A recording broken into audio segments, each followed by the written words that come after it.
राधे राधे। हरे कृष्णा कृष्णा कृष्णा हरे हरे, हरे राम राम राम हरे हरे। नारायण नारायण। एक दासी पुत्र कैसे बने देवर्षि नारद। श्रीमद् भागवत कथा canto 1 story number 2। Radhe Radhe. आज हम श्रीमद् भागवत की एक अत्यंत प्रेरणादायक कथा सुनेंगे। क्या आपने कभी सोचा है, देवताओं के बीच विचरण करने वाले, हर समय नारायण नारायण का कीर्तन करने वाले महान देवर्षि नारद मुनि आखिर पहले कौन थे? क्या वे जन्म से ही महान ऋषि थे? नहीं, एक समय ऐसा भी था जब नारद मुनि एक साधारण दासी पुत्र थे। आइए इस अद्भुत कथा को सरल शब्दों में समझते हैं। नारद मुनि स्वयं बताते हैं, पूर्व जन्म में मेरा जन्म एक दासी के पुत्र के रूप में हुआ था। वर्षा ऋतु के 4 महीनों में कुछ महान संत उस आश्रम में आए जहां उनकी माता सेवा करती थी। उन संतों की सेवा करते करते छोटे बालक नारद को भी उनके पास रहने का अवसर मिला।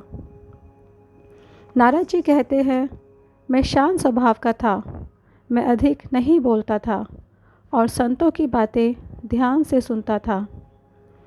एक दिन संतों की अनुमति से उन्होंने उनके भोजन का प्रसाद ग्रहण किया।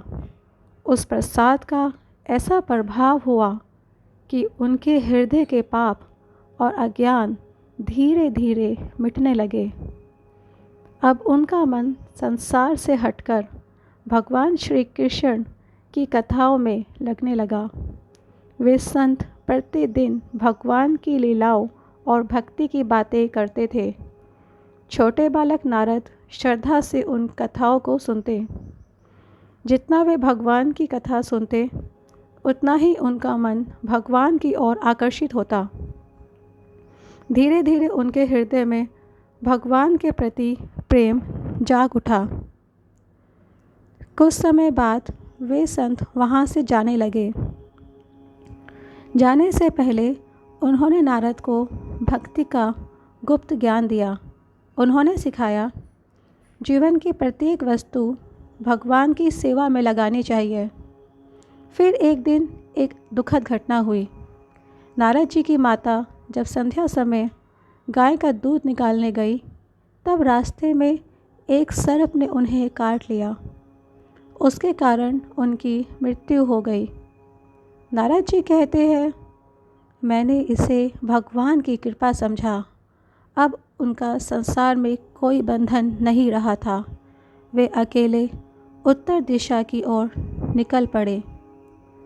चलते चलते वे जंगलों, पर्वतों और नदियों को पार करते हुए एक शांत वन में पहुँचे।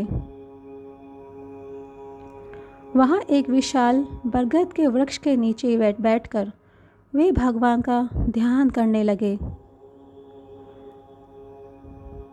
जैसे ही उनका मन भगवान में पूरी तरह लीन हुआ, अचानक भगवान श्री कृष्ण उनके हृदय में प्रकट हुए।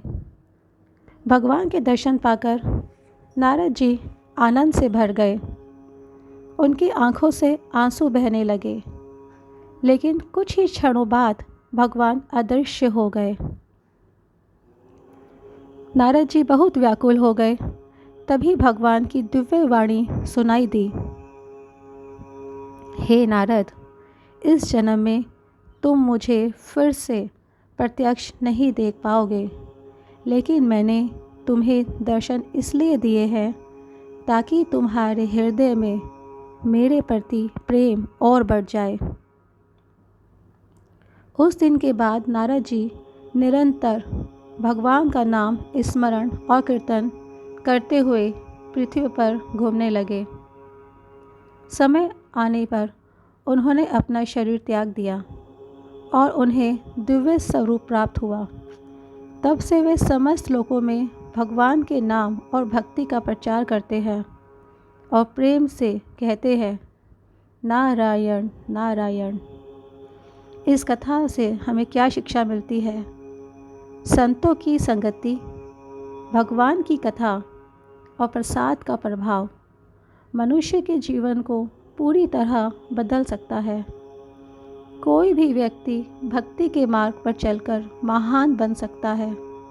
यदि आपको यह कथा अच्छी लगी हो तो कृपया इस चैनल को सब्सक्राइब अवश्य करें। अगले वीडियो में हम सुनेंगे अश्वत्थामा को दंड क्यों मिला। राधे राधे। हरे कृष्णा कृष्ण कृष्ण हरे हरे, हरे राम राम राम हरे हरे।